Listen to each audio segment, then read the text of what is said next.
Good morning. I'm glad to see you joining us for one more lesson before this 2024 year ends. Can you believe it? We're about to go into 2025 in about another month. So anyway, this is our last lesson of this series. It's just the second part of the summary, just summarizing all of the things we've been learning in this fearfully and wonderfully made and the difference that grace makes. And today is in relationship with others. It's how you might offend others, how others might offend you, and how do we counter that? What is the Lord thinking in our unique makeup, the way He made us? We just are bent one way or another. We've been talking about, and so we're going to kind of jump into this summary right here. And since this will be the last one that carries us through the holidays, everybody's so busy going here and there and company in and all of the things. So we'll pick it back up somewhere around January the 14th. It will be recorded sometime then. We'll start back in-house Bible study on January the 14th. January the 7th is when school starts back. And so we decided it might be better just to give it one more week while everybody settles in. And so I hope you have a wonderful Thanksgiving and Christmas, if I forget to say that at the end. But the verses we're going to use to kick off today's lesson both come from Jeremiah. There are so many verses to use, but I chose Jeremiah. Jeremiah 1:5 says this: "Before I formed thee in the belly, I knew thee." God knew you before He ever formed you in your mother's belly. Of course, that goes along with Psalm 139 as well, which is all about when you're being formed. You should read it sometime if you haven't read it lately. Then Jeremiah 29:11 says this, God says this: "For I know the thoughts that I think toward you, saith the Lord, thoughts of peace and not of evil, to give you an expected end." When He created us, He had in mind already what He wanted us to do, how He would make us, what He would have us to do, and if we would just choose Him, He would use all of those unique factors that He's given us for our good and for His glory. And so that's kind of what the lesson's about, just summing it up today. Sometimes we forget the amazing way that mankind ended up on planet Earth, carefully formed by God Himself, certain features, certain characteristics, and we are all so different. I think the odds, and I can't remember the exact thing, of somebody else having your exact DNA is like 1 in millions or billions or whatever it was. I can't even recall at the moment. But the challenge that comes into play is the fact that we don't live on planet Earth alone. The only one that could claim that was Adam. So he got along with everybody. He just had to get along with himself. Of course, when you think about it, aren't there some days when you're irritated with your own self over things? But maybe usually that's still the interaction with other people. And it probably didn't take Adam long to realize once Eve came along that she was different than him. Not only physically different, but even mentally different, emotionally different, and the things that she thought, the things she chose, the things she said, what she listened to and responded to. Yeah, we know all of that. So herein lies the problem. We aren't on planet Earth alone, thank the Lord. I can't even imagine. But that means we have to learn to get along with each other. And so that's what this series has been about all along. So it's just kind of a summary of each one with just a few last thoughts as we close this series. And we have used biblical personalities for all of this all of the way through. And we labeled them as certain things. And so that first lesson that we did was on crusaders. Those are the people who see everything in black and white. These are what would be considered, if we had to use an adjective with each one of these, I'll do that. But this is the good person. They just want to be good. They want everybody to do good. I know that should be do well grammatically, but I mean do good things is what I mean by that. They're perfectionistic and idealistic. They're principled.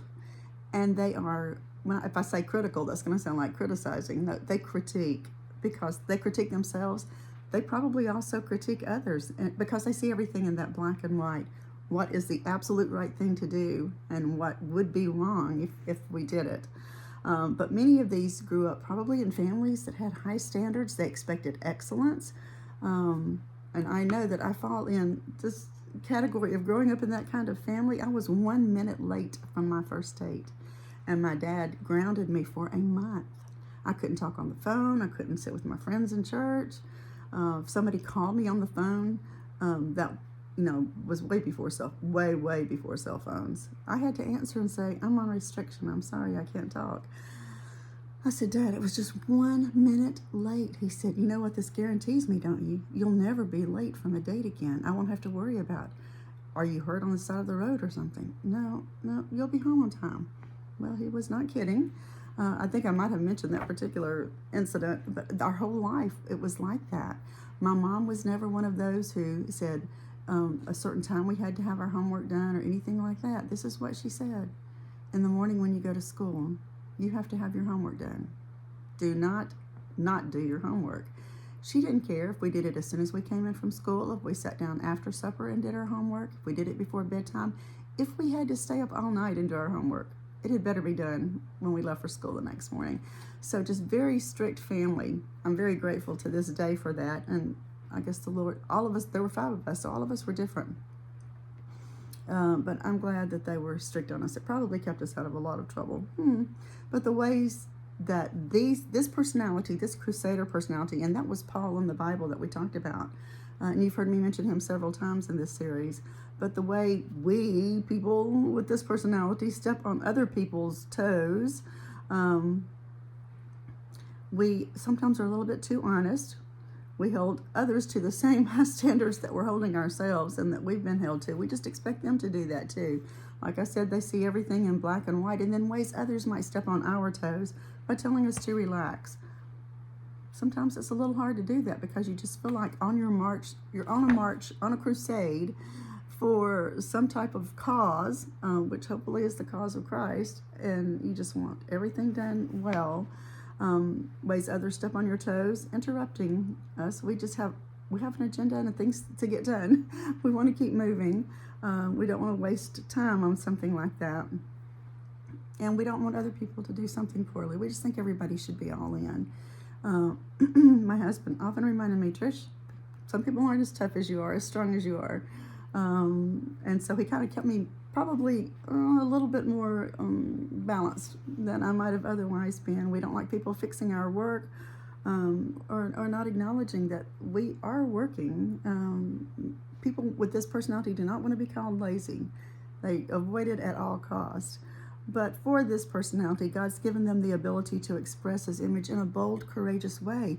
Think if we had no people on planet Earth who were bold and courageous. Everybody was afraid of everything. Okay, that would be difficult. But the verse for Crusaders to claim, but God commendeth His love toward us, and that while we were yet sinners, Christ died for us. Yeah, everybody starts somewhere, and that's where we start, that we're all sinners. But just acknowledging the way God made us as a sinner saved by grace. And then the second personality was the helper. This is just a loving person. They're relational. They love people. They love serving. They find it very hard to sit down and let somebody else help them, serve them.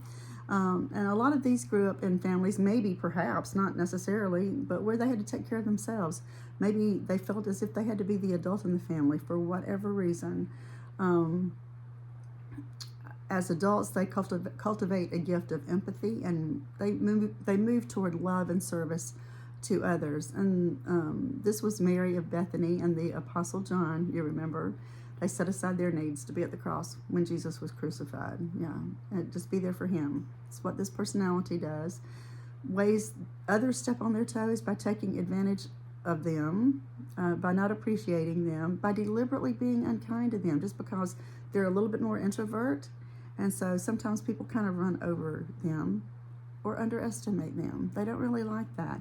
These people are great people, but because they're a little bit quieter and then always working while other people are sitting around talking, a lot of times at banquets and dinners, people underestimate that they're very, very smart and very spiritual, hopefully, and they take advantage of them. I've often heard unkind people say to people who are serving them, get me a glass of tea, or something just matter of fact like that. Maybe servers in a restaurant. Have you ever heard people be rude to them? Just take a moment to acknowledge them. They'll love that. Ways they unintentionally offend others, though. Getting attached too quickly. They so much want that relationship, and so sometimes they get attached too quickly, and people are a little freaked out by that. And sometimes they don't give people space. They've been used to just being over people and serving people. Well, some people don't like to be cornered in. They just want you to back up just a little bit. That's that circumference around them that they think is their safe space. And it is. We all have that perimeter around us. But God has given them the ability to be humble, caring, generous, affectionate, self-sacrificing. They're in touch with their own emotional and spiritual needs, and often they sense what other people's needs would be as well. Their verse to claim, Peter saith unto him, Thou shalt never wash my feet. Told Jesus that, you remember. Jesus answered him, If I wash thee not, thou hast no part with me. Yes, they have a hard time being served because they're always serving. So you kind of know how to help people. If it's you, maybe people will know how to help you, or how you'll know how to help other people who are the servers in the body of Christ. I think about, we're talking about the Apostle John being one of these. Remember, he was exiled to the Isle of Patmos. You know, it's when the ones who sent him there were trying to silence him. And we talked about when we maybe last week or one of the weeks, that how interesting that God used him to write the book of Revelation, to record the revelation of Jesus Christ. I should say it that way. Most of us, a lot of us, would have been sitting on a rock somewhere on the Isle of Patmos doing nothing. Not John. He was still serving. He's still serving all of us to today, because we read that letter often, don't we? Anyway, thankful for those helpers. We need them. Then the achiever is just an effective person. They're getting things done. This was Saul and David and Moses and people like that. You remember Moses was the meekest man in all the earth. God said that. But look what all he did. Led the people of Israel, millions possibly, that many. How do you lead that many people? I have no idea. But God used him to do that. These people are ambitious and image conscious. That was probably Saul's downfall. Adaptable, motivated. Many of these grew up in an environment with high value on excellence and being the best. And so they always sense that they've got to do a little bit more. As children, they are usually popular and successful. And so they get to where they have to, they're just geared that way. They're bent that way, the way we're talking about. We're just bent a certain way. As adults, they accomplish big things, great things. They're driven by competency, comparison, and competition. The ways that others step on their toes, just not trusting their abilities or sugarcoating anything. Just tell me the truth. I can handle it. Just tell me the truth is how they would come across. They don't like for things to be canceled at the last minute because there's a plan and they're following through on that. Monica, I mentioned when we covered this one, this is her personality type. She is a get it done person. And we're talking about sugarcoating. She doesn't like anything like that. Just say what you've got to say. She used to say that on her epitaph, she wanted, let's just address this. Just taking care of business. That's what this personality does. Ways they unintentionally offend others by putting relationships sometimes on the back burner. Saul did that. He should have kept his relationship with the Lord good, and he did not. Or talking unnecessarily. They just are all about business a lot of times, especially if they're not spirit controlled. But these are busy people, as we mentioned. They have an agenda. They have things to get. They want to get things done. Remember that God called fishermen. He called shepherds. All busy people. That's the ones that have this personality because they're always getting things done. You might even see it from the time that they're young. They're the ones, the kids setting up the lemonade stand down the street maybe, or something like that. But God has gifted these to bear his image uniquely because they are adaptable, quickly roll from plan A to plan B, authentic and gracious. Their love and effectiveness point to the character of God and to the quality of his creative work. You see, I'm hoping that as I tie each one of these together, you see God made us each a certain way for a certain purpose. Then the fourth one was the dreamer. This is the individualistic person.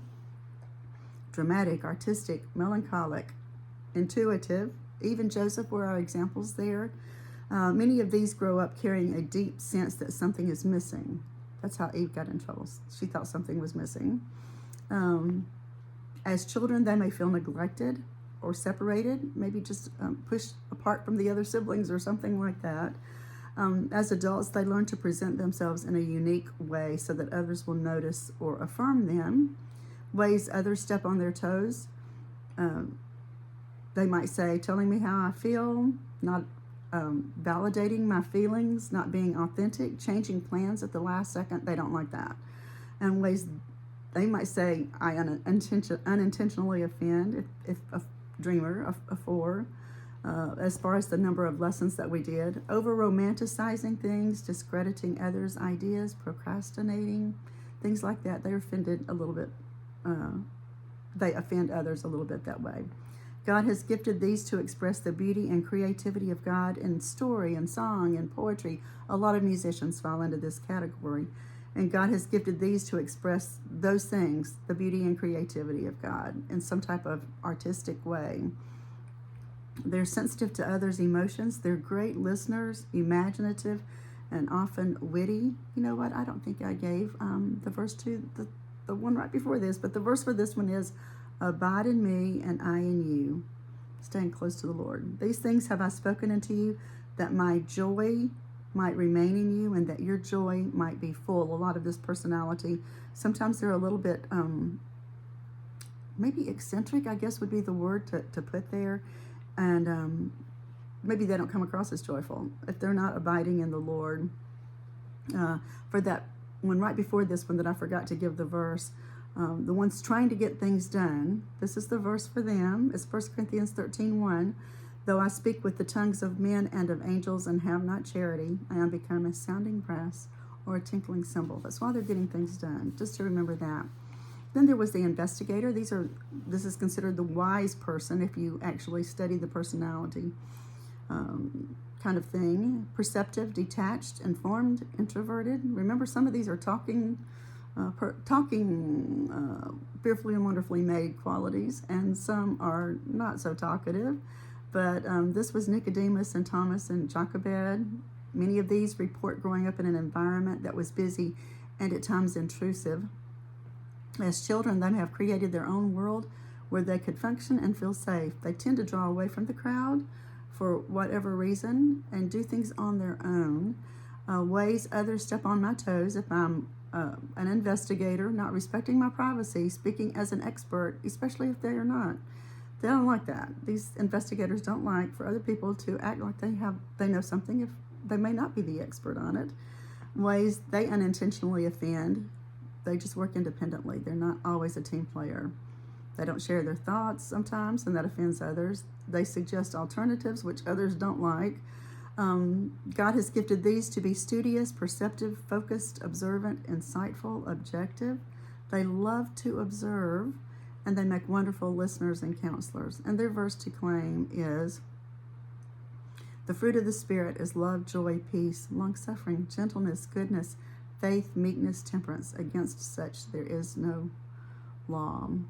These probably, like I would say, as far as on a practical note, I'll just kind of throw this in. If you're a reader, and this might be your personality, you're probably going to choose suspense books. If you like Christian fiction, you know, those FBI suspense, romantic suspense, whatever it is, you just like a little bit of that investigative thing drawn into it.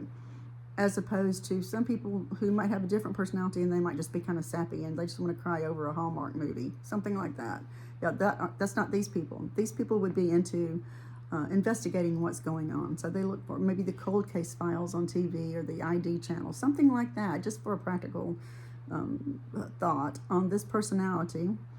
The loyalist, obviously they're the loyal person. Loyal, committed, fearful. These value safety, security, stability, and they are faithful, reliable, and prepared.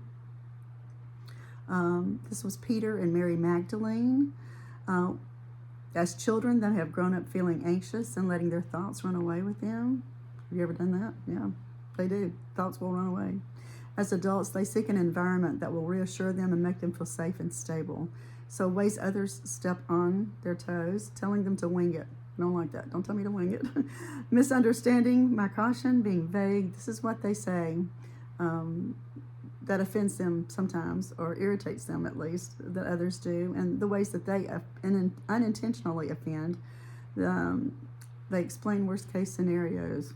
They ask too many questions. These people do that. God gives them to bear his image, particularly in their faithfulness, steadfastness, and loyalty, and they're a stabilizing presence. They have an ability to ground people because they're so loyal to them. Verse to claim, for ye are dead, and your life is hid with Christ in God. When Christ, who is our life, shall appear, then shall ye also appear with him in glory. And that's from Colossians 3, verses 3 and 4. Then the adventurers, this is the joyful person, entertaining, accomplished, uninhibited. That means they're out there. They are not shy. These adventurers, these are probably the most upbeat, extroverted, outgoing types of people. I have a nephew. I got a picture of him one day, him hanging by one hand off of a cliff. I'm like, get off of the cliff. What are you doing?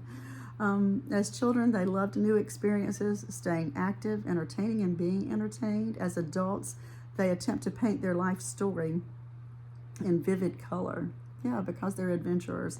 They really try to avoid pain as much as possible. This particular group, and I guess maybe that's always on their mind, that something really could happen here at this adventure, during this adventure.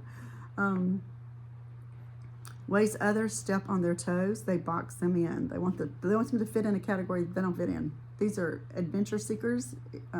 They like the drama, the action, I should say, maybe more than the drama. They say there's a difference. They don't want anybody to assume that they're shallow just because they like to have fun and they like the adventure. They don't want anybody to highlight their flaws or to dismiss them. And then these people actually offend others by getting so excited that they kind of steamroll others. They are moving on to the next thing. Let's go, let's find the next adventure. And sometimes others are still trying to wrap their mind around whatever it is that's been suggested. And sometimes they finish other people's sentences because they're in such a hurry to move on to the next adventure. They uniquely bear God's image in the ways they manifest the joy, gladness, and genuine enthusiasm of God. Have you ever thought about God having genuine enthusiasm? Don't you love that? And so these people represent God in that way. They naturally bring, use the term, the vibe of the gospel. The word vibe seems to be very relevant today. But they bring that excitement to even sharing the gospel. They're very good at doing that, these adventurers, because they consider the Christian life a journey. It's an adventure. Yeah, get excited and get into it. So these people represent God in that way, and I think that's awesome. Their verse to claim is, the thief cometh not, but for to steal and to kill and to destroy. I am come that they might have life and that they might have it more abundantly. Doesn't that so much represent them?